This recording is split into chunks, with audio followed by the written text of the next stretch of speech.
Bago magsimula, mag-subscribe ka na sa channel at i-like ang video para hindi mo makaligtaan ang anumang detalye ng kwentong ito na kahanga-hanga. Sa ilalim ng matinding araw ng Roma, naglalakad si Marcus, isang senturyon, patungo sa kampo ng mga sundalo. Bata pa siya noon nang sumabak sa kanyang unang labanan. Ang bawat sugat na natamo niya ay may kasamang aral, at ang bawat kaaway na pinabagsak niya ay nagpatibay sa kanyang katatagan. Sa halos 2 dekada ng pakikipagdigma, naging bahagi na ng buhay niya ang pagdanak ng dugo at kirot. Hindi ito ang unang beses, sabi niya sa sarili habang hawak-hawak ang kanyang kalasad. Pinapanatili niyang malamig ang puso tuwing may papatayin sa ngalan ng imperyo. Ito ang kanyang trabaho, at sa totoo lang, wala na siyang pakialam kung sino man ang nakatali sa krus.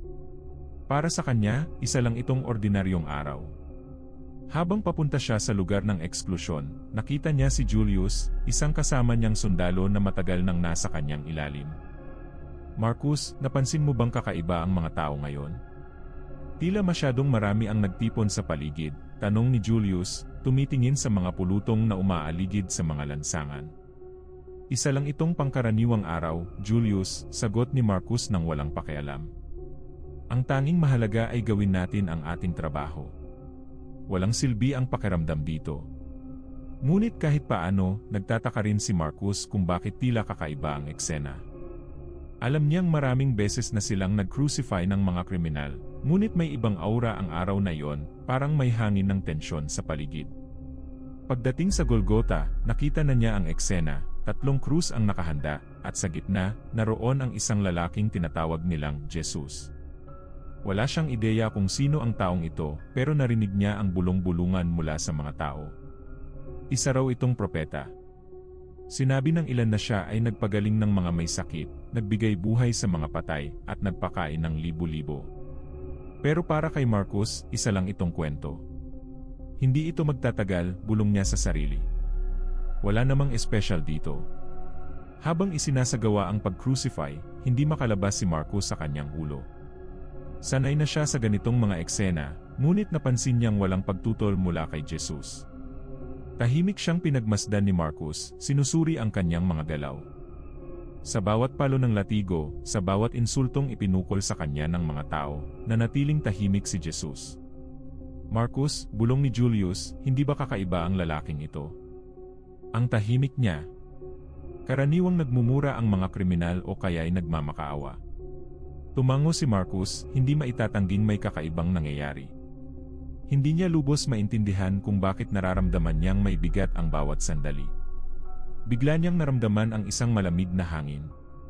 Napatingin siya sa kalangitan na tila ba nagsisimulang dumilim kahit tanghaling tapat pa lamang. Mag-ingat, sabi niya sa mga sundalo. Siguraduhing walang magiging problema. Isang ordinaryong araw, iyon ang paulit-ulit na sinabi ni Marcus sa sarili, ngunit sa kanyang puso, alam niyang hindi iyon ang buong katotohanan.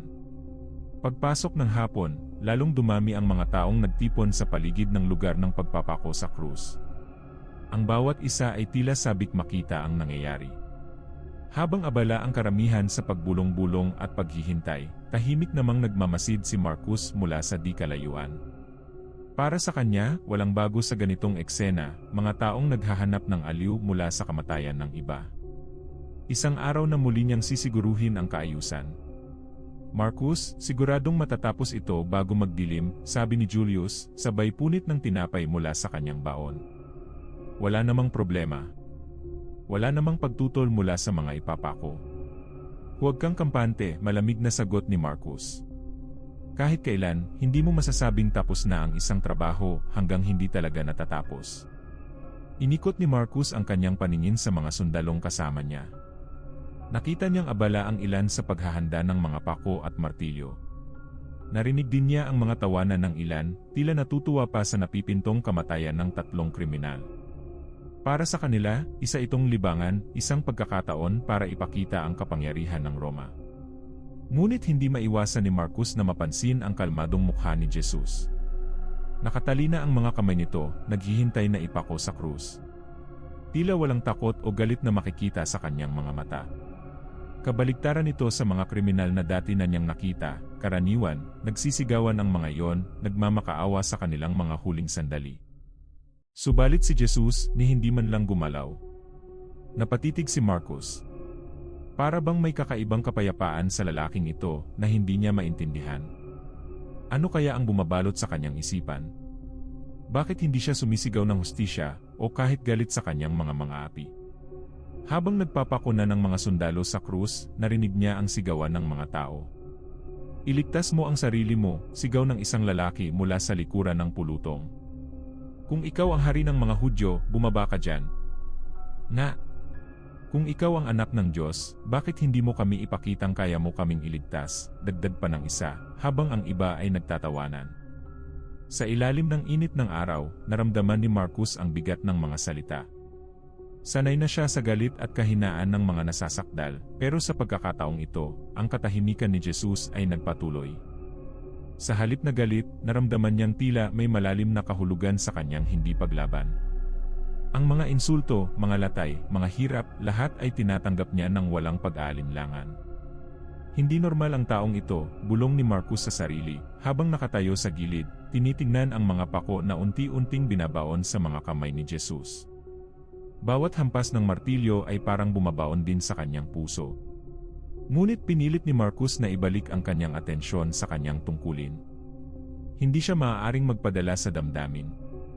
Ang kanyang tungkulin ay siguraduhin na maayos ang lahat ng ito. Walang pagtakas, walang gulo. Pinuno siya ng 100 at hindi siya pwedeng magpakita ng kahinaan sa harap ng mga sundalo niya. Julius, tawag niya sa kanyang kasama. Siguruhing walang makalapit ng hindi inaasahan.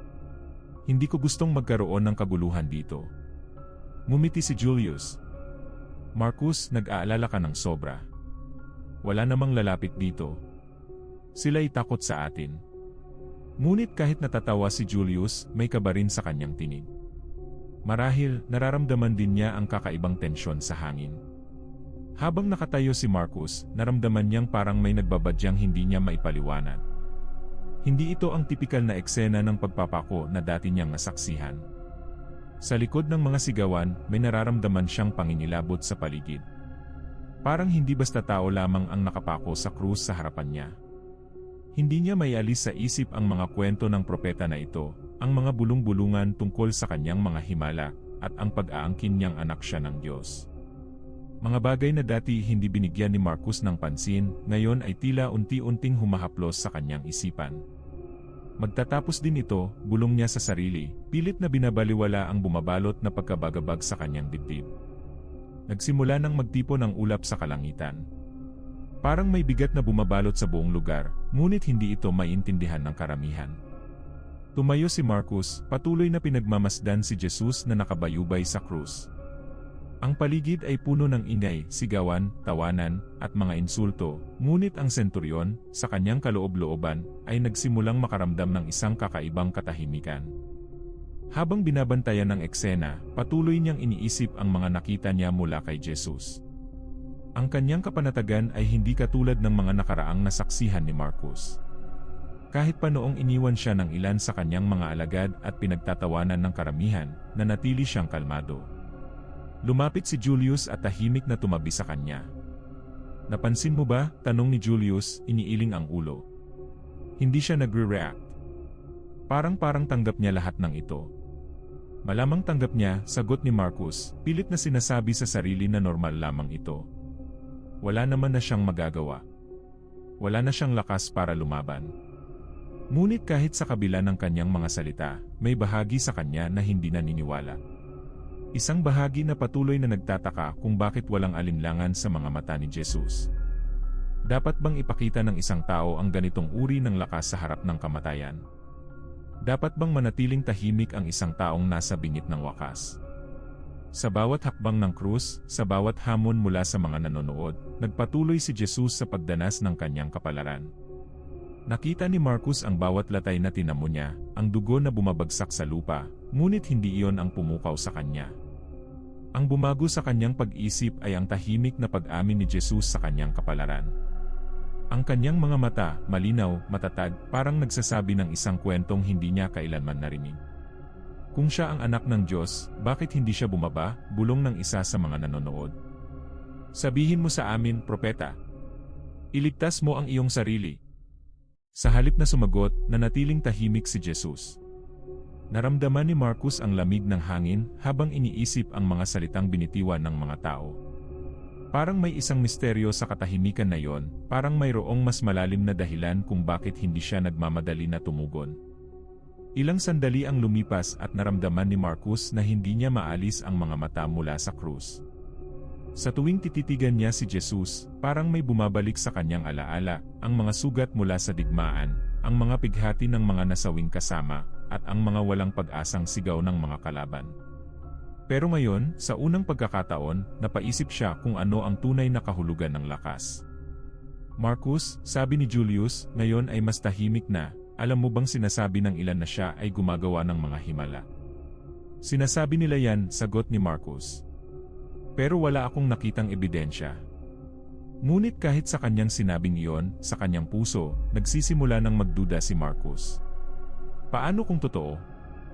Paano kung ang lalaking ito ay hindi tulad ng ibang kriminal na nakita niyang ipinako? Marahil ay mahigit pa sa katahimikan ni Jesus kaysa sa kaya niyang intindihin. Paano kung ang buong eksenang ito ay mayroong mas malalim na kahulugan? Sa bawat pagdaan ng oras, lalo lamang niyang nararamdaman ang bigat sa paligid. Parang ang bawat hampas ng hangin ay may dalang mensahe. Nagsisimula na siyang tanungin ang lahat ng alam niya, ang batas ng Roma, ang kanyang tungkulin bilang sundalo, at ang kanyang pananaw sa hustisya. May sinasabi ba ang katahimikan niya sa atin? Tanong niya sa sarili, nag-iisip. O ako lang ba ang nag-iisip ng ganito? Tumindig siya ng mas matuwid, pinilit na iwasan ang mga alalahanin na bumabalot sa kanyang isipan. Ngunit kahit anong pilit niyang bumalik sa katotohanan, hindi niya maialis ang katotohanan na may kakaiba sa araw na iyon.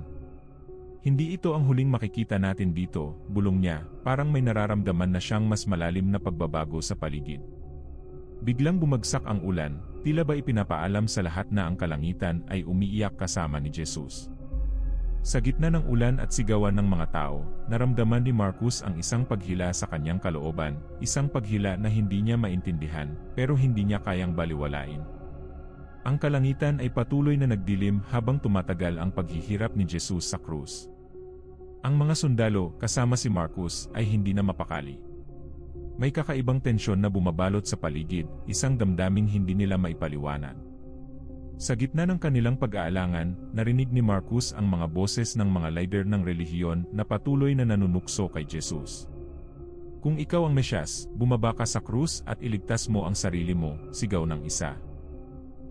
Kung ikaw ang anak ng Diyos, bakit hindi mo kami patunayan, dagok ng isa pa, kasabay ng malalakas na tawanan mula sa ilan sa pulutong. Ngunit sa kabila ng lahat ng ito, si Jesus ay nanatiling tahimik. Hindi siya tumugon sa galit ng mga tao o sa hamon ng mga leader. Ang katahimikan niya ay parang isang bulong na kumakalma sa paligid, ngunit sa ilalim nito, may isang napakalakas na mensahe.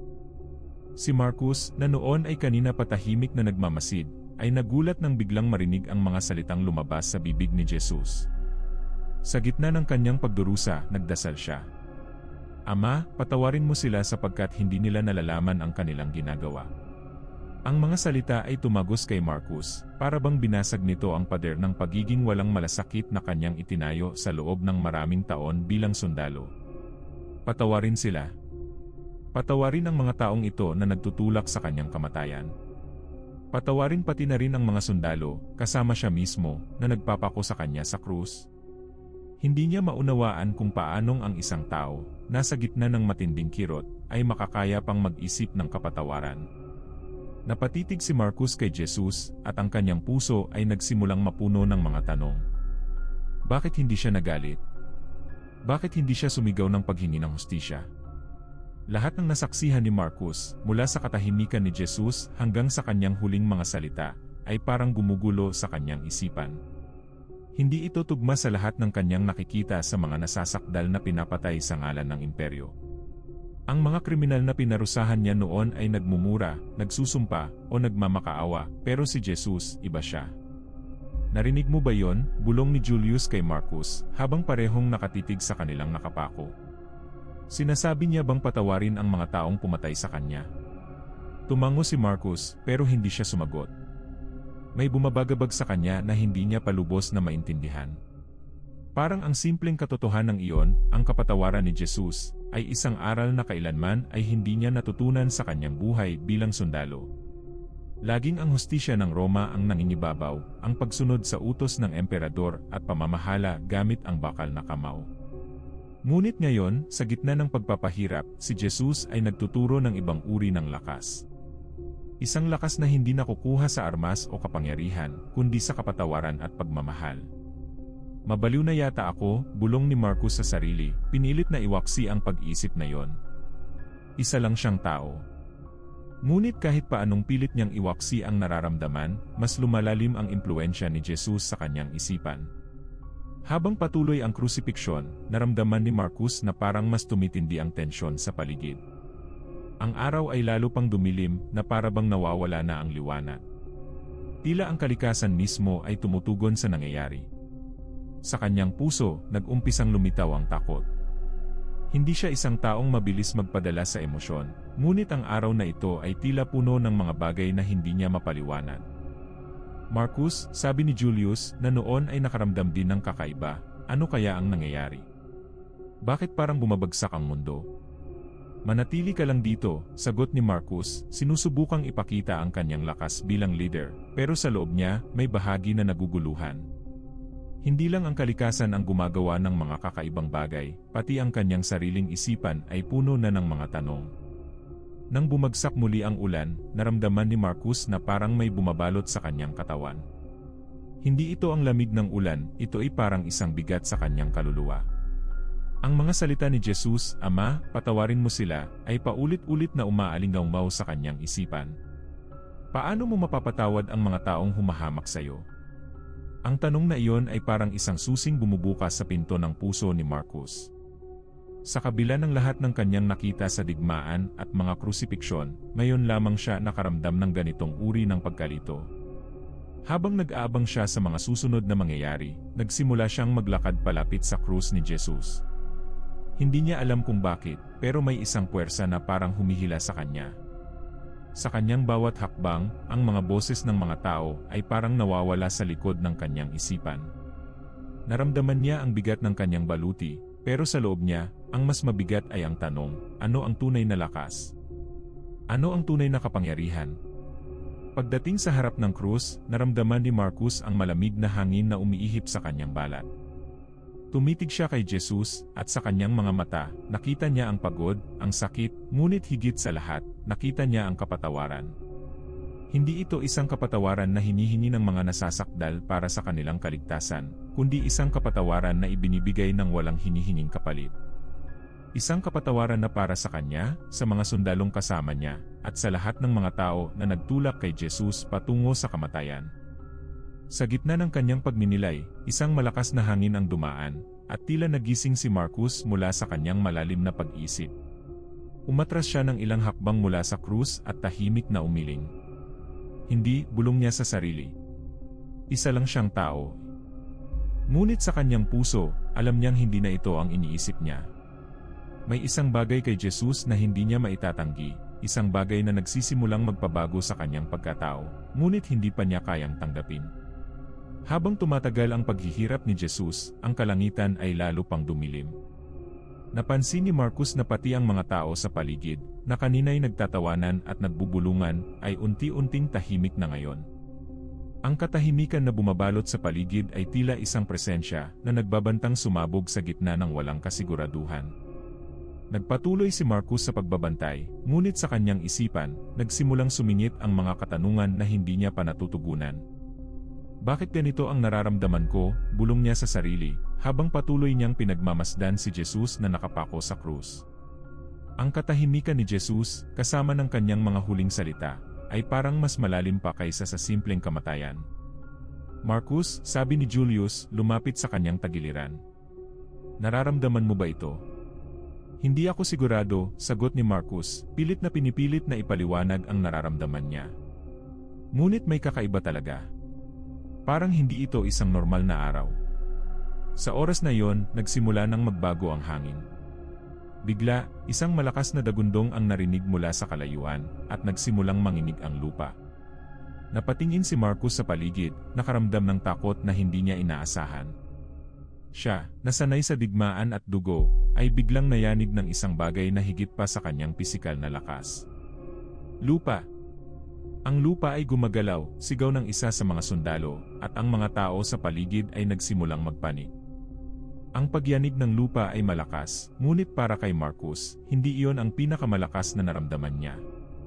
Ang kanyang isipan ay patuloy na gumugulo sa kanya, para bang ang kanyang mga paniniwala at ang mismong pagkatao niya ay unti-unting bumabaliktad. Naramdaman niya ang isang malalim na pagkalito at takot. Hindi niya mapaliwanag kung bakit, pero alam niya na ang mga pangyayaring ito ay hindi basta natural na kalamidad, ito ay mga palatandaan. Julius, ano ito? Tanong ni Marcus, ngunit sa loob niya, may bahagi na parang alam na ang sagot. Marcus, tingnan mo ang kalangitan, sigaw ni Julius, itinuturo ang itim na ulap na ngayon ay bumabalot sa araw. Ang tanghali ay tila naging gabi sa loob lamang ng ilang sandali. Sa ilalim ng dilim na iyon, narinig ni Marcus ang mga hikbi ng ilang kababaihan, at ang mga yabag ng mga taong tumatakbo palayo mula sa lugar. Hindi na ito ang eksena ng isang simpleng pagpapako sa krus, para bang ang buong mundo ay tumutugon sa kamatayan ng lalaking nasa krus. Ang Diyos, galit ang Diyos, bulong ng isang babae mula sa likod ni Marcus, at napatingin siya sa direksyon ng mga umiiyak. Nakita niya ang isang grupo ng mga kababaihan, isa sa kanila'y halos hindi tumigil sa pagtangis habang nakatitig kay Jesus. Narinig din niya ang isang bulong sa kanyang likuran. Sinasabi nila na siya ang anak ng Diyos. Paano kung totoo iyon? Napatingin si Marcus kay Jesus. Sa kabila ng nagbabadyang bagyo, sa kabila ng pagyanig ng lupa at takot ng mga tao, nanatili siyang tahimik. Para bang handa na siyang harapin ang kanyang kapalaran, at ang kalikasan mismo ay nagbibigay pugay sa kanyang sakripisyo. Muli, bumulong si Marcus sa sarili. Patawarin sila dahil hindi nila alam ang kanilang ginagawa. Paulit-ulit na bumabalik sa kanyang isipan ang mga salitang iyon. Sa bawat pag-uulit, para bang may mas malalim na kahulugan ang nabubunyad. Para bang ang mundo mismo ay nagsisisi sa ginawa nito sa lalaking ito. Sa gitna ng dilim at kalamidad, naramdaman ni Marcus ang malamig na pawis na dumadaloy sa kanyang noo. Alam niyang ito ay higit pa sa takot sa pisikal na kalamidad. Ito ay takot sa hindi nakikita, sa isang katotohanan na mas malaki pa kaysa sa kanyang posisyon, sa kanyang lakas bilang sundalo, o sa kapangyarihan ng Roma. Ang mga palatandaan sa paligid niya, ang panginginig ng lupa, ang pagdilim ng kalangitan, ay parang mga senyales na may mas malalim na kwento sa likod ng lahat ng ito. Marcus, sabi ni Julius, nakatitig din sa kalangitan. Ano ang gagawin natin? Manatili tayong maingat, utos ni Marcus, kahit na sa loob niya, may bahagi na gustong tumakbo palayo. Sa kabila ng kanyang mga iniisip, kailangan niyang manatiling matatag para sa kanyang mga tauhan. Nakita ni Marcus ang iba pang mga sundalo na hindi na mapakali, hindi rin nakataka sa kanilang pansin ang nangyayaring mga himala sa paligid. Sa isang malapit na burol, narinig nila ang isang malakas na dagundong, parang isang bagay na napakalaki ang natibag. Napatigil ang lahat sa kanilang kinatatayuan. Bakit ganito ang nangyayari? Sigaw ng isa sa mga sundalo. Walang sagot si Marcus. Sa kanyang kalooban, nagsisimula na siyang maniwala na ang mga kwentong naririnig niya tungkol kay Jesus ay maaaring totoo. Paano mo ipapaliwanag ang mga nangyayaring ito kung hindi isang kapangyarihang mas mataas sa kanya, sa kanila, at sa buong imperyo ang dahilan? Huminga siya ng malalim at humakbang palapit muli sa krus. Habang ginagawa niya ito, narinig niya ang isang malalim na sigaw mula kay Jesus. Ama, sa iyong mga kamay, ipinagkakatiwala ko ang aking espiritu. Pagkasabi ni Jesus ng mga salitang ito, naramdaman ni Marcus ang isang kakaibang katahimikan. Bigla, ang lupa ay muling nayanig, mas malakas kaysa dati. Ang mga bato sa paligid ay bumagsak mula sa mga burol, at ang mga tao ay nagsimulang magsigawan ng takot. Sa gitna ng kaguluhang ito, isang bagay ang malinaw kay Marcus. May nasaksihan siyang hindi niya maipaliwanag, at kahit ang kanyang puso na noon ay matigas, ay nagsisimula ng mabasag. Sa sandaling iyon, napagtanto niya na ang lahat ng kanyang nakita at narinig sa araw na iyon ay bahagi ng isang mas dakilang plano, isang plano na hindi niya lubos maisip. Sa gitna ng malalim na dilim at malalakas na pagyanig ng lupa, naramdaman ni Marcus ang isang hindi maipaliwanag na bigat sa kanyang dibdib. Nakita niyang unti-unti nang natapos ang paghihirap ni Jesus, at kasabay nito, ang damdaming bumabalot sa kanya ay tila pumuputok na parang isang lobo. Hindi niya ito maipaliwanag, pero alam niyang may bagay na higit pa sa pisikal na mundo ang nangyayari sa mga sandaling iyon. Ang huling sigaw ni Jesus, "Ama, sa iyong mga kamay, ipinagkakatiwala ko ang aking espiritu," ay tila tumagos sa kaluluwa ni Marcus. Hindi iyon simpleng pag-amin ng pagkatalo, kundi isang pahayag ng pagsuko sa isang kapangyarihang mas mataas, mas malalim, at mas makapangyarihan kaysa sa lahat ng naintindihan ni Marcus sa kanyang buong buhay. Tumayo siya roon, nakatingala sa krus, na para bang sinasaksihan niya ang mismong sandali ng isang banal na seremonya. Pagkatapos ng mga salitang iyon, nakita ni Marcus na nag-relax ang katawan ni Jesus. Wala nang galaw. Wala nang hininga. Wala nang pagtitiis. Isang katahimikan ang bumalot sa paligid, isang uri ng katahimikan na hindi dala ng takot, kundi ng pagninilay, parang mismong kalikasan ay nakikiramay sa pagkawala ng buhay ng isang taong napakabanal. Muling nayanig ang lupa, mas malakas pa kaysa sa una, at napilitang lumuhod si Marcus. Naririnig niyang bumagsak ang mga bato mula sa mga burol, at ang ilang mga sundalo ay napatakbo sa takot. Maging si Julius, na laging tila walang pakialam, ay tila natigilan at napaatras. Ngunit sa gitna ng lahat ng kaguluhan, si Marcus ay nanatiling nakatitig kay Jesus, na ngayon ay nakabitin na lang na walang buhay sa krus. "Marcus, ano na ang gagawin natin?" tanong ni Julius, ang kanyang boses puno ng kaba. Hindi sumagot si Marcus. Hindi dahil wala siyang sagot, kundi dahil sa kanyang puso, alam niyang wala nang silbi ang anumang salita sa mga sandaling iyon. Ang kanyang isipan, ang kanyang pagkatao, ang kanyang mismong kaluluwa ay tila binabaliktad ng mga nangyayari. Siya, na palaging nasa ilalim ng mga utos ng Roma, na laging sumusunod sa batas ng imperyo, ay biglang nakaharap sa isang katotohanan na hindi kayang ipaliwanag ng mga espada, mga sundalo, o kahit ng mga batas. Nang humupa ang pagyanig, tumayo si Marcus mula sa lupa. Nakatingin siya kay Jesus, at sa loob ng kanyang dibdib, naramdaman niyang may isang katotohanang hindi niya maaaring itanggi. Ito ang sandaling binago ang kanyang buong pagkatao, ang sandaling binuksan ang kanyang mga mata sa isang bagong pananaw sa mundo. Humakbang siya palapit sa krus, at sa kanyang bawat hakbang, naramdaman niya ang pagdaloy ng isang kakaibang kapayapaan. Habang nararamdaman niyang nawawala ang mga takot na bumabalot sa kanya, naramdaman niyang ang katahimikan ng kalikasan ay may mensaheng dala. Nakarating siya sa paanan ng krus, at sa kabila ng lahat ng gulo sa paligid, naramdaman niyang kailangan niyang magsalita. Tunay ngang ito ang anak ng Diyos. Ang mga salitang iyon ay tila nagmula hindi lamang sa kanyang bibig, kundi sa kanyang buong pagkatao. Naramdaman ni Marcus ang bigat ng mga salitang iyon, hindi bilang isang simpleng pahayag, kundi bilang isang malalim na pagsuko sa isang katotohanang hindi niya inaasahang tatanggapin. Sa lahat ng kanyang naranasan bilang sundalo, sa lahat ng kanyang laban, sa lahat ng kanyang mga pagkamatay, ito ang unang pagkakataon na nakaharap niya ang tunay na kapangyarihan, isang kapangyarihang hindi nasusukat sa lakas ng braso o talas ng espada. Nakita niya ang ibang mga sundalo na nakatayo sa di kalayuan, ang ilan ay tumatangis, ang iba'y parang natatakot sa kanilang nakita. Ngunit sa kanyang kalooban, alam ni Marcus na iba ang kanyang nararamdaman. Ito ay isang uri ng kalinawan, isang uri ng pagbubukas ng mata na noon lamang niya naranasan. "Marcus, sinabi mo bang?" tanong ni Julius, hindi makapaniwala sa narinig mula sa kanyang pinuno. Tumango si Marcus. Hindi niya na kailangan pang ipaliwanag. Sa loob ng kanyang dibdib, alam niya na ang kanyang sinabi ay totoo. Si Jesus, ang lalaking iyon na ipinako nila sa krus, ay hindi isang karaniwang tao. Siya ay higit pa sa isang propeta, higit pa sa isang leader ng mga Hudyo. Siya ay anak ng Diyos. Ang mga sundalo sa paligid, kasama si Julius, ay napatitig kay Marcus. Para bang ang kanilang pinuno, na noon ay palaging matigas, palaging kontrolado, ay biglang nagbago sa harap nila. Ngunit walang sino man ang nagsalita.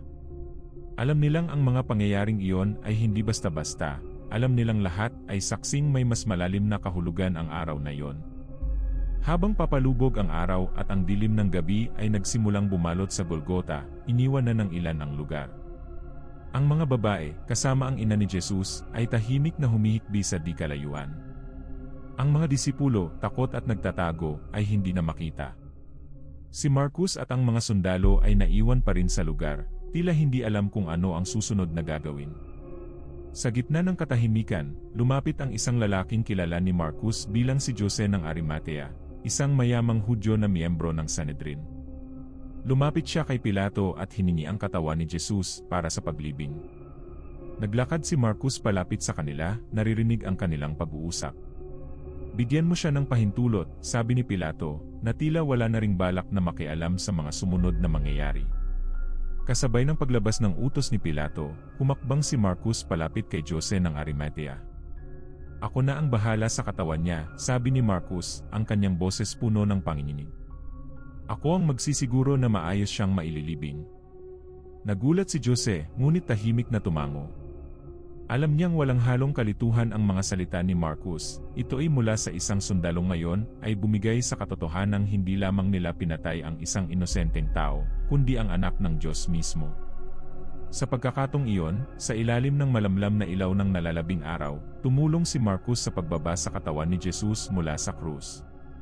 Sa bawat galaw, sa bawat hakbang, naramdaman niya ang bigat ng responsibilidad na iyon. Ngunit kasabay ng bigat, naramdaman din niya ang isang uri ng kaginhawaan, isang uri ng pag-unawa na sa wakas, ang mga mata niya ay nabuksan sa katotohanang matagal nang itinago ng kanyang posisyon at ang kanyang tungkulin bilang sundalo. Habang tinitipon nila ang katawan ni Jesus at inihahanda ito para sa libing, alam ni Marcus na hindi siya na ang dating Marcus. May nagbago sa kanya sa araw na iyon, isang pagbabago na hindi kayang pabulaanan o baliwalain.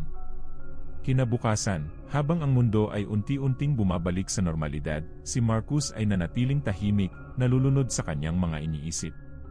Sa loob ng mahabang panahon, sanay na siyang makita ang kamatayan, pero ngayon, para bang isang bagong liwanag ang nagtutulak sa kanya na muling isaalang-alang ang lahat ng naranasan niya noong araw ng krusipiksyon. Ang mga huling salita ni Jesus, ang pagyanig ng lupa, at ang dilim na bumalot sa buong lupain, lahat ng ito ay parang bumubuo ng isang bagong kwento na hindi niya maipaliwanag. Nakaupo si Marcus sa isang mataas na bato, tanaw ang malawak na taniman ng olibo. Ang hangin ay malamig at tahimik, ngunit sa kanyang loob, ang mga tanong ay tila nag-aapoy. Pinipilit niyang intindihin kung ano ang naramdaman niya sa krusipiksyon ni Jesus. Hindi siya makapaniwala na matapos ang napakaraming taong ginugol niya bilang isang sundalo, isang hari ng digmaan, ngayon ay naguguluhan siya dahil sa isang simpleng propeta.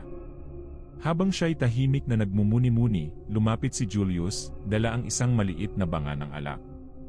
Tahimik siyang umupo sa tabi ni Marcus, at sabay nilang pinagmasdan ang tanawin sa kanilang harapan. Ilang sandali silang hindi nagsalita, para bang kapwa sila nag-iisip ng mga parehong bagay. Marcus, basag ni Julius sa katahimikan, anong palagay mo sa lahat ng ito? Napabuntong hininga si Marcus. Hindi niya alam kung paano sasagutin ang tanong na iyon. Marami siyang naiisip, ngunit lahat ng ito'y tila nagsasabog ng takot at pagdududa sa kanyang puso. Julius, sagot niya sa mabigat na tinig, hindi ko na alam kung ano ang totoo. Hindi ko na alam kung ano ang mali. Ang araw na iyon hindi ko maalis sa isipan ko ang mga nangyari. Tungkol ba ito kay Jesus? Tanong ni Julius, habang tahimik na iniinom ang alak. Dati mong sinabi na isa lang siyang tao. Tumango si Marcus at nagpatuloy. Noon, akala ko, totoo iyon. Na lahat ng ito ay isang palabas lamang ng mga Hudyo. Pero matapos ang nakita ko, hindi ko na kayang isiping ganoon pa rin. Hindi alam ni Marcus kung paano ipaliwanag ang nararamdaman. Siya, nasanay na sa lahat ng uri ng pagkamatay, ay natigilan sa kamatayan ni Jesus, isang taong hindi nagmakaawa, hindi sumigaw, at hindi nagpumiglas. Sa halip, nanatili siyang kalmado, ipinagdasal ang mga tao, at inako ang lahat ng sakit at panghahamak ng walang alinlangan. May isang bagay kay Jesus, Julius. Ang kanyang kapayapaan. Ang kanyang mga salita. Paano siya nakapanatili sa ganitong kapanatagan habang dumaranas ng pinakamatinding pahirap na nakita ko? Si Julius ay tahimik lang na nakikinig. Sa mga mata ni Marcus, nakita niya ang pag-aalinlangan ng kanyang kaibigan, pero may bahid din ng paghanga. Alam niyang si Julius din ay natamaan ng mga pangyayari, kahit hindi ito madaling ipakita ng kanyang kasama. At ang mga pangyayari patuloy ni Marcus. Ang panginginig ng lupa, ang pagdilim ng kalangitan, para bang ang buong mundo ay tumugon sa kanyang kamatayan. Paano mo ipapaliwanag iyon? Hindi ito normal, Julius. Hindi ito basta isang krimen ng Roma laban sa isang Hudyo. Ito'y isang bagay na higit pa. Marcus, iniisip mo bang totoo nga ang mga sinasabi ng mga alagad niya? Na siya ang anak ng Diyos? Sa unang pagkakataon, tumahimik si Marcus. Hindi niya alam ang buong sagot, ngunit sa kanyang puso, alam niyang hindi na lamang ito isang tanong ng lohika. Ito'y tanong ng pananampalataya. Sa buong buhay niya, pinalaki siyang naniniwala sa kapangyarihan ng Roma, sa imperyo, at sa mga Diyos na nagbibigay ng lakas sa mga sundalo. Ngunit ngayon, narito siya, tanong ang kanyang sariling pinaniniwalaan dahil sa isang lalaking ipinako sa krus. May kakaiba sa kanya, Julius, sagot ni Marcus matapos ang mahabang katahimikan. Hindi siya isang kriminal. Hindi siya isang rebelde. Hindi ko alam kung paano, pero alam kong siya ay banal. Alam kong may isang bagay sa kanyang kamatayan na magbabago ng lahat. Matapos ang pag-uusap na yon, bumangon si Marcus at naglakad palayo. Hindi niya maiwasang bumalik sa bawat detalye ng araw ng krusipiksyon, parang bawat eksena ay may nakatagong mensahe. Habang tinatahak niya ang daan patungo sa bayan, naalala niya ang mga kwento tungkol kay Jesus. Ang mga himalang ginawa niya, ang mga taong pinagaling niya, at ang pagbangon ng mga patay sa pamamagitan ng kanyang salita. Kung siya ang anak ng Diyos, bulong niya sa sarili, paano natin ito hinarap ng ganito? Habang naglalakad, napadaan siya sa isang maliit na pulutong ng mga tao, lahat sila'y nag-uusap tungkol sa mga alingas-ngas sa bayan. Narinig niya ang mga bulong tungkol sa mga tagasunod ni Jesus, at ang mga katanungan tungkol sa kanyang kamatayan. Hindi maikakailan na ang pangyayari sa Golgotha ay nagdulot ng malalim na epekto sa buong Jerusalem. Para sa ilan, ito'y tanda ng pagtatapos. Para sa iba, ito'y simula ng isang bagong yugto. Napahinto si Marcus at narinig niya ang isang pamilyar na tinig mula sa isang sulok ng kalsada. Ang anak ng Diyos siya ay nagdusa para sa atin. Hindi ito ang katapusan. Siya ay babangon muli. Nagulat si Marcus nang makita ang isang babae na tila kinikilala niya. Ito ay si Maria Magdalena, isa sa mga tagasunod ni Jesus. Hindi niya ito kailanman nakausap, ngunit batid niya ang pagmamahal at dedikasyon ng babae para kay Jesus. Siya'y isang taong hindi basta-basta matitinag sa kanyang pananampalataya. Babango siya muli, bulong ni Marcus sa sarili, habang minamasdan si Maria. Paano kung totoo? Ang mga tanong sa kanyang isipan ay tila patuloy na dumarami. Ano nga ba ang tunay na layunin ng kamatayan ni Jesus? Paano ito magbabago sa mundo? At higit sa lahat, ano ang magiging kahulugan nito para kay Marcus, isang sundalong Romano na noon ay walang pananampalataya? Sa sumunod na mga araw, hindi na nakayanan ni Marcus ang mga bumabagabag sa kanyang isipan. Ang krusipiksyon ni Jesus ay parang naging isang malalim na sugat sa kanyang kaluluwa, isang sugat na hindi niya alam kung paano gagamutin. Habang ang ibang mga sundalo ay bumalik na sa kanilang mga regular na tungkulin, si Marcus ay tila nawalan ng direksyon. Para bang lahat ng bagay na dati malinaw sa kanya ay biglang naging malabo. Isang umaga, lumakad siya palapit sa lugar kung saan dati nakatayo ang krus. Ang mga marka ng pako sa lupa, ang mga bakas ng dugo, lahat ay nagpapaalala ng araw na iyon. Tumayo siya doon ng matagal, sinusubukang hanapin ang sagot sa mga tanong na patuloy na bumabalot sa kanyang isipan. Marcus, isang pamilyar na tinig ang sumalubong sa kanya. Paglingon niya, nakita niya si Julius na palapit. Nandito ka na naman. Ano ang hinahanap mo? Hindi agad sumagot si Marcus. Paano nga ba niya ipapaliwanag ang pakiramdam na parabang ang bawat hakbang na ginawa niya mula ng araw na iyon ay laging may dalang bigat? Hindi ko alam, Julius, sa wakas ay sinabi ni Marcus. May bahagi ng sarili ko na hindi ko maintindihan. Para bang lahat ng pinaniniwalaan ko noon ay biglang bumagsak. Dahil ba kay Jesus, tanong ni Julius, alam na ito ang nagpapabago sa kanyang pinuno. Tumango si Marcus, hindi na ikinakaila ang bigat ng kanyang damdamin. Ang mga pangyayari noong araw na iyon hindi ko maipaliwanag. Alam kong may nakita ako na higit pa sa isang simpleng pagpapako sa krus. Tahimik si Julius, sumulyap din sa mga bakas ng krus sa lupa. Hindi rin niya maipagkaila ang kakaibang naramdaman niya noong araw na iyon. Ang mga pangyayari, ang mga hudyat mula sa kalikasan, lahat ito ay nagtanim ng takot at pagkamangha sa kanilang mga puso. Kinausap ako ng ilan sa mga Hudyo, wika ni Marcus, tumingin kay Julius. Narinig mo na ba ang mga bulong? Sinasabi nilang may himala raw na nangyari. Ano ng klaseng himala? Tanong ni Julius, tila hindi mapaniwalaan ang narinig. Sinasabi nilang nakita nilang bumangon si Jesus mula sa kamatayan, sagot ni Marcus, halos pabulong. Ilang babae ang nagsabi na nakita nila siya, buo, buhay, at malakas. Hindi na nakapagsalita si Julius, tila nalulunod sa mga iniisip. Bumaha ng katahimikan sa pagitan nilang dalawa habang pinaproseso nila ang bigat ng impormasyon. Hindi ka panipaniwala ang narinig, ngunit parang may isang bahagi ng kanilang puso ang naniniwala. Kung totoo nga iyon, sabi ni Julius, anong ibig sabihin nito para sa atin? Ano na tayo ngayon? Si Marcus ay muling tumitig sa kalangitan. Ang mga alingas-ngas ng muling pagkabuhay ni Jesus ay parang muling binubuhay ang kanyang sariling pananampalataya, isang pananampalatayang hindi niya kailanman inakala na dadalawin siya. Sa susunod na araw, habang naglalakad si Marcus sa palengke ng Jerusalem, marami siyang naririnig na bulong-bulungan mula sa mga tao. Tila lahat ng tao ay nag-uusap tungkol sa muling pagkabuhay ni Jesus, sa kanyang mga pagpapakita sa mga disipulo, at sa mga himalang nagsisimula ng kumalat. Nakita niya ang ilang mga tao na dati ay galit na galit kay Jesus, ngunit ngayon ay natutulala, nagtataka kung totoo nga ang mga kwento. Habang patuloy siyang naglalakad, napansin niya ang isang maliit na grupo ng mga sundalo na tila nag-uusap tungkol sa parehong bagay. Hindi mo ba narinig, sabi ng isang sundalo? Sabi nila, buhay daw siya. Nakita siya ng ilang mga babae. Isa lang yan sa mga kwento nila, tugon ng isa pang sundalo, tila hindi naniniwala. Isa lang itong paraan ng mga disipulo para ipalaganap ang kanilang relihiyon.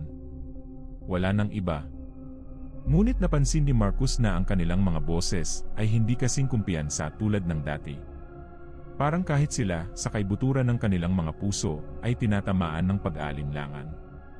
Kung siya nga'y bumangon muli, bulong ni Marcus sa sarili, ano nga ba ang magiging kahulugan nito para sa akin, bilang isang sundalo ng Roma? Ang kanyang mga iniisip ay nagsimula ng magbago. Dati, isa siyang taong ipinagmamalaki ang kapangyarihan at katapatan sa Roma, ngunit ngayon, may isang puwersang mas dakila na pumipilit sa kanyang pananampalataya. Sa kaibuturan ng kanyang pagkatao, nararamdaman niyang ang kanyang tungkulin bilang isang sundalo ay tila nawawalan ng kahulugan sa harap ng isang mas dakilang katotohanan. Bago pa man lumubog ang araw, muling nakita ni Marcus si Maria Magdalena, kasama ang ilan sa mga tagasunod ni Jesus. Lumapit siya sa kanila, puno ng mga tanong sa kanyang isipan.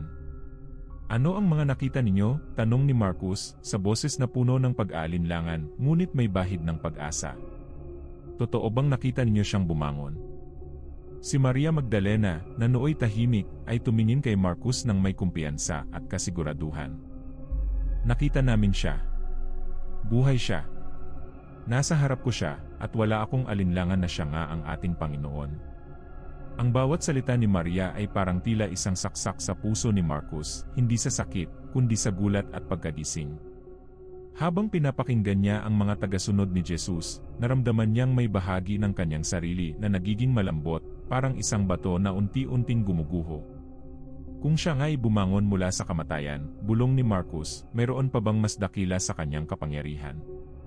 Tahimik siyang tumalikod at lumakad palayo, dala ang isang bagong katanungan sa kanyang puso, isang tanong na nagpipilit na sagutin, kahit hindi niya alam kung paano. Lumipas ang ilang araw mula nang marinig ni Marcus ang patotoo ni Maria Magdalena. Ang mga sinabi niya ay patuloy na umaalingaw sa kanyang isipan, na nakita nilang muli si Jesus, buhay at buo. Ang mga alingas-ngas tungkol sa muling pagkabuhay ni Jesus ay patuloy na kumakalat sa buong Jerusalem. Hindi ito basta bulong-bulungan na madaling mawawala, ito ay isang kwento na tila nag-ugat sa puso ng bawat tao. Habang ang mga sundalo at mga pinuno ng Roma ay pilit na pinipigilan ang mga balita, si Marcus ay unti-unting napapalapit sa isang bagong pananampalataya. Sa gitna ng kanyang pagbabago, naramdaman niyang kailangan niyang ibahagi ang kanyang karanasan sa iba. Hindi niya maikakaila ang bigat ng araw na nakita niya ang kamatayan ni Jesus, ang mga hudyat mula sa kalikasan, ang mga huling salita, ang hindi maipaliwanag na kapanatagan ng taong kanilang ipinako. Lahat ng ito ay parang bumabalik sa kanya, na parang isang piraso ng puzzle na unti-unting nabubuo. Isang gabi, nakipagkita si Marcus sa ilan sa kanyang mga kasama, mga sundalong matagal nang nasa ilalim ng kanyang pamumuno. Sa isang maliit na silid, sa liwanag ng mga lampara, nagtipon sila upang mag-usap. "Marcus, matagal ka ng tahimik," sabi ng isa sa kanila, si Quintus. "Ano ba ang bumabagabag sa iyo mula noong araw ng krusipiksyon?" Hindi agad sumagot si Marcus, naramdaman niyang parang may bigat sa kanyang dibdib. Pero alam niyang hindi na siya maaaring magpigil. Kailangan niyang magsalita. "Hindi ko inasahan ang mga nangyari noong araw na iyon," sabi ni Marcus, ang kanyang boses mabagal ngunit matatag. "Ilang beses na akong nakasaksi ng mga pagpapako sa krus, ngunit iba ang araw na iyon. Iba si Jesus." Nagkatinginan ang mga sundalo, tila nagulat sa direksyon ng usapan. Nakikita nila ang bigat ng damdamin ni Marcus, at alam nilang may malalim na bagay na bumabalot sa kanya. "Ano ang ibig mong sabihin?" tanong ni Quintus, tila hindi pa rin makapaniwala. Isa lang siyang Hudyo na pinarusahan dahil sa kanyang mga kasalanan laban sa batas ng Roma. "Hindi," mabilis na sagot ni Marcus. "Hindi siya basta-basta Hudyo. Hindi ko alam kung paano ipaliwanag, pero may nakita akong mas malalim sa kanya." Tahimik ang silid. Ang bawat isa'y naghihintay sa susunod na sasabihin ni Marcus. Sa gitna ng kanyang paghihirap, nagdasal siya para sa kapatawaran ng mga pumatay sa kanya, patuloy ni Marcus. "Sino sa atin ang magagawa yon? Lahat ng nasaksihan ko, ang mga hudyat mula sa kalikasan, ang kanyang mga huling salita, ang panginginig ng lupa, lahat ay nagpapahiwatig na siya'y hindi isang ordinaryong tao. Alam kong totoo ang sinasabi ng kanyang mga tagasunod." Napabuntong hininga si Marcus, parang biglang nabawasan ang bigat sa kanyang puso sa oras na binigkas niya ang mga salitang iyon. Naramdaman niya ang kanyang sarili na parang naalis mula sa pagkakagapos ng takot at duda. "Naisip ko," patuloy niya, "na kung si Jesus nga ay bumangon mula sa mga patay, may mas dakilang plano ang Diyos para sa atin. Hindi na lang ito tungkol sa mga batas ng Roma o sa kapangyarihan ng mga sundalo. Ito'y tungkol sa isang mas malalim na layunin, isang tawag sa ating mga puso." Ang mga sundalo, bagamat sanay na sa pakikinig kay Marcus bilang kanilang leader, ay ngayon ay natameme. Hindi nila inaasahan na makarinig ng ganitong mga salita mula sa kanilang pinuno. Para sa kanila, si Marcus ang simbolo ng katapangan at katatagan, isang sundalo na palaging sumunod sa mga utos ng walang pagdududa. Ngunit ngayon, tila ang dating imahe ng kanilang leader ay nagbago. Hindi na siya simpleng sundalo, siya na ngayon ay isang taong nakakita ng liwanag sa gitna ng kamatayan. "Marcus," sabi ni Quintus, halos pabulong, "naniniwala ka bang siya ang anak ng Diyos?" Tumingin si Marcus kay Quintus ng may kasiguruhan. Sagot niya ng walang alinlangan. "Sa lahat ng nasaksihan ko noong araw na iyon, alam kong totoo ang lahat. At ngayon, naniniwala ako na hindi ko na kayang baliwalain ang katotohanan iyon." Sa mga sandaling iyon, naramdaman ni Marcus na ang kanyang patotoo ay hindi lamang para sa mga sundalong kasama niya, kundi para sa kanya mismo. Ang mga salitang kanyang binigkas ay parang bumuo ng bagong pananampalataya sa kanyang puso. Alam niyang simula sa araw na iyon, iba na ang kanyang landas. Hindi na siya si Marcus, ang sundalong Romano na walang iniisip kundi ang kapangyarihan ng espada. Siya na ngayon si Marcus, ang tao na tumanggap ng isang bagong misyon, ang ibahagi ang kanyang karanasan, ang kanyang pananampalataya, at ang kanyang bagong pagkatao sa mga tao sa paligid niya. Sa mga araw na sumunod, si Marcus ay patuloy na naghanap ng mga paraan upang mas maintindihan ang mensahe ni Jesus. Sinimulan niyang hanapin ang mga tagasunod ni Jesus, nakikinig sa kanilang mga kwento, at binubuksan ang kanyang puso sa mga aral na dati hindi niya binibigyan ng halaga. Ang bawat aral na kanyang naririnig ay tila bumubuo ng isang mas maliwanag na larawan ng plano ng Diyos para sa kanya. Habang mas lalong lumalalim ang kanyang pananampalataya, naramdaman ni Marcus na may bagong direksyon ang kanyang buhay. Hindi na siya basta sundalo ng Roma, ngayon, siya ay sundalong naglilingkod sa isang mas dakilang hari, ang hari ng mga hari, si Jesus. Lumipas ang ilang linggo mula nang magsimulang lumalim ang pananampalataya ni Marcos. Ang dating sundalong tapat sa mga batas ng Roma ay ngayon unti-unting nagbabago, hindi lamang sa kanyang pag-iisip, kundi sa kanyang puso at kaluluwa. Nararamdaman niyang ang bawat araw ay nagiging isang bagong simula, isang pagkakataon para itakwil ang kanyang nakaraan at yakapin ang mga aral ni Jesus. Ngunit hindi naging madali ang lahat. Ang kanyang tungkulin bilang sundalo ay patuloy na kumakalabit sa kanyang konsensya. Ngunit ngayon, may mas malalim na puwersa na nagtutulak sa kanya. Isang umaga, habang si Marcos ay nakatayo sa gilid ng daan patungo sa Golgota, nakita niya ang isang pulutong ng mga tao, mga Hudyo, mga Romano, at mga tagasunod ni Jesus. Hindi na ito ang parehong lugar ng kamatayan, ito ngayon ay tila naging isang lugar ng pagmumuni-muni at pananampalataya.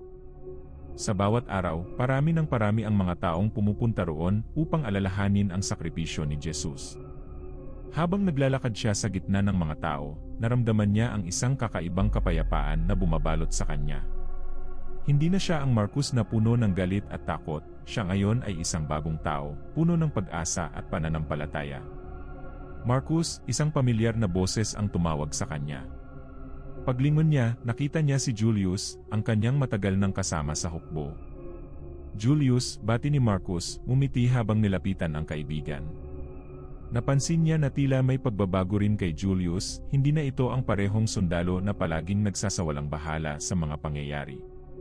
Narinig ko ang mga ginagawa mo ngayon, sabi ni Julius. Sinasabi ng mga sundalo na nagbabago ka. Ano na nga bang nangyayari sa'yo? Huminga ng malalim si Marcos bago sumagot.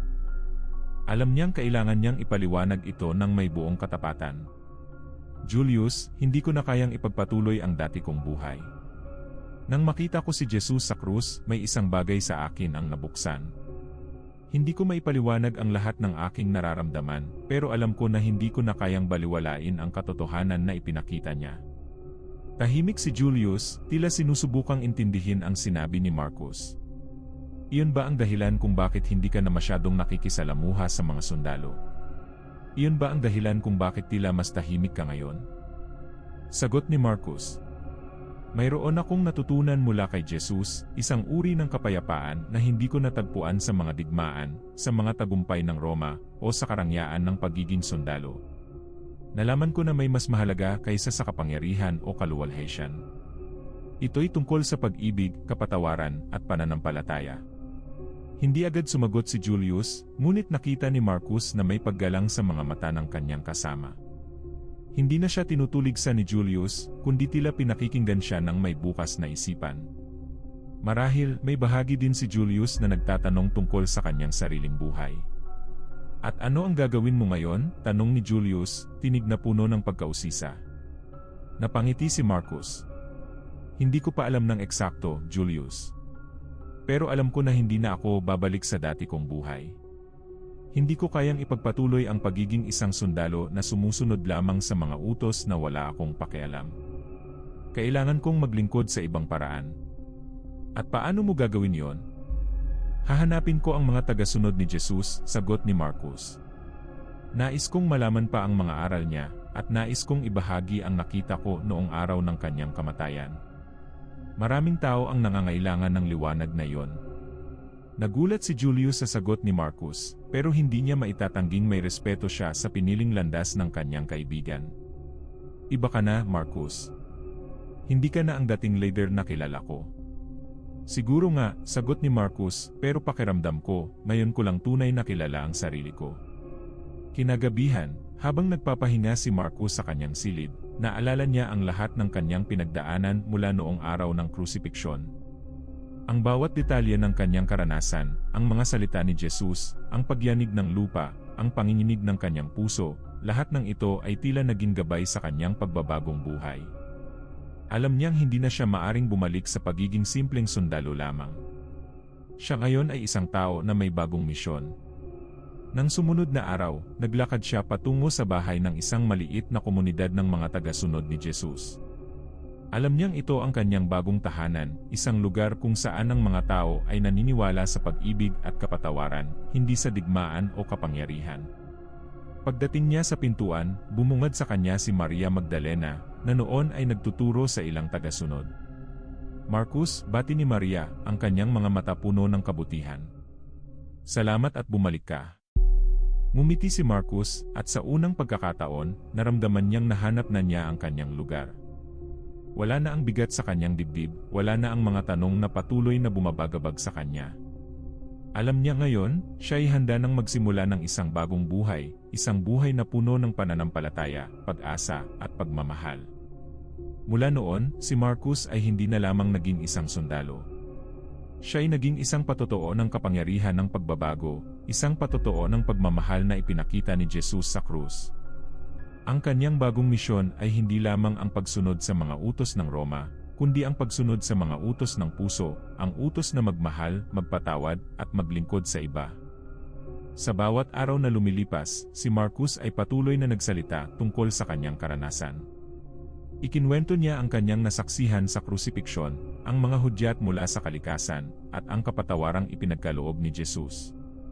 Naging inspirasyon siya sa mga taong katulad niya, mga taong minsang naniniwala lamang sa kapangyarihan ng espada. Ngayon, si Marcus ay hindi na lamang isang sundalo ng Roma. Siya na ang naging sundalo ng pananampalataya, isang taong naglingkod hindi sa pamamagitan ng digmaan, kundi sa pamamagitan ng kapayapaan at pagmamahal. Makaraan ng ilang taon, si Marcus ay tuluyan ng iniwan ang kanyang pagiging sundalo ng Roma. Ang kanyang buhay ay nagbago ng lubusan, hindi na ito tungkol sa pakikidigma o pagsunod sa mga utos ng imperyo, kundi sa paglaganap ng mga aral ni Jesus. Naglakbay siya sa iba't ibang bayan, tinutulungan ang mga komunidad at ibinabahagi ang kanyang patotoo tungkol sa araw ng krusipiksyon. Sa bawat lugar na kanyang pinuntahan, laging dala niya ang isang mensahe ng pagmamahal at kapatawaran, ang mga aral na kanyang natutunan sa paanan ng krus. Sa bawat kwento na kanyang isinasalaysay, si Marcus ay muling bumabalik sa mga sandali na nagbago ng kanyang buhay. Ang kanyang pag-amin noong araw ng kamatayan ni Jesus, tunay ngang ito ang anak ng Diyos, ay naging simula ng kanyang bagong landas. Sa bawat taong kanyang nakakausap, nakikita niya ang parehong pagbabago sa kanilang mga mata, ang pagbabago na nagmula sa kapangyarihan ng pananampalataya at sa mensahe ng kaligtasan. Isang gabi, habang si Marcus ay nakaupo sa ilalim ng bituin ng kalangitan, naalala niya ang kanyang dating buhay bilang isang sundalo. Dati, ang mga bituin ay nagpapaalala sa kanya ng mga laban at mga tagumpay sa digmaan, ngunit ngayon, bawat liwanag ng bituin ay tila sumasalamin sa liwanag ng buhay na ipinagkaloob sa kanya ni Jesus.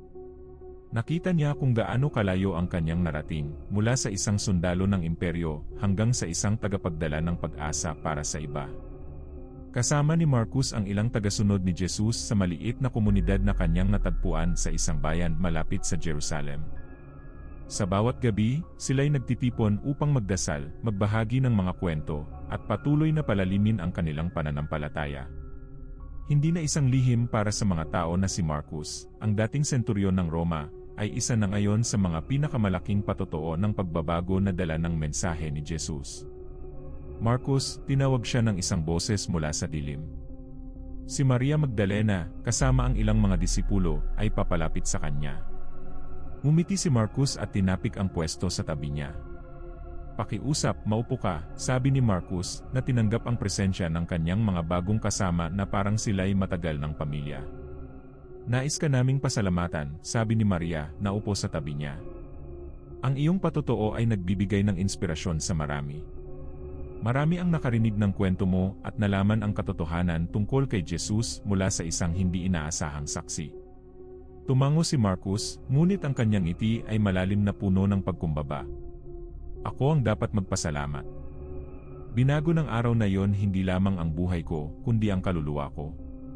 Hindi ko naisip na makakakita ako ng ganoong kapangyarihan, isang kapangyarihan na hindi nasusukat sa lakas ng katawan, kundi sa lakas ng pagmamahal." Tahimik silang lahat habang minamasdan ang mga bituin sa kalangitan. Si Marcus ay naramdaman na sa kanyang puso, natagpuan na niya ang kapayapaang matagal na niyang hinahanap. Ang kanyang mga tanong, ang mga takot, ang lahat ng kanyang dinanas bilang isang sundalo, lahat ay tila naghilom na. Natutunan niyang hindi kailangan ng isang espada o ng isang digmaan upang makamit ang tagumpay. Ang tunay na tagumpay ay matatagpuan sa pagbibigay ng sarili para sa iba, sa pagpapatawad, at sa pagmamahal na walang hinihining kapalit. Si Jesus ay nag-alay ng kanyang buhay para sa atin, sabi ni Marcos, na parang nagsasalita para sa sarili. At sa kanyang kamatayan, natutunan ko ang tunay na kahulugan ng kalayaan. Hindi ito mula sa Roma o sa imperyo. Ang kalayaan ay mula sa Diyos, sa kanyang anak, at sa pananampalatayang nagtuturo sa atin na maging mas mabubuting tao. Mula sa araw na iyon, si Marcos ay nagpatuloy sa kanyang bagong misyon, hindi bilang isang sundalong sumusunod sa mga utos ng tao, kundi bilang isang disipulo na naglilingkod sa isang mas dakilang layunin. Sa bawat lugar na kanyang pinuntahan, patuloy niyang ibinahagi ang kanyang kwento, ang araw na nakita niyang namatay si Jesus, at ang araw na natagpuan niya ang kanyang kalayaan. Ang kanyang kwento ay kumalat, hindi lamang sa mga Hudyo, kundi pati na rin sa mga Romano, mga Griego, at mga iba pang dayuhan na nakarinig ng balita ng muling pagkabuhay ni Jesus. Ang patotoo ni Marcos, ang sundalong nagbago mula sa pagiging isang tagapagpatupad ng batas ng Roma tungo sa pagiging isang tagapagpatotoo ng pag-ibig ni Kristo, ay naging isang ilaw na nagbigay inspirasyon sa marami.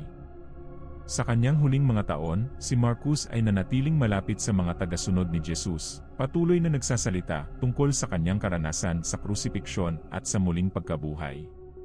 Naging bahagi siya ng isang mas malaking isang kilusan na hindi lamang tungkol sa relihiyon, kundi tungkol sa pagbibigay ng pag-asa sa mga taong nawawala sa dilim.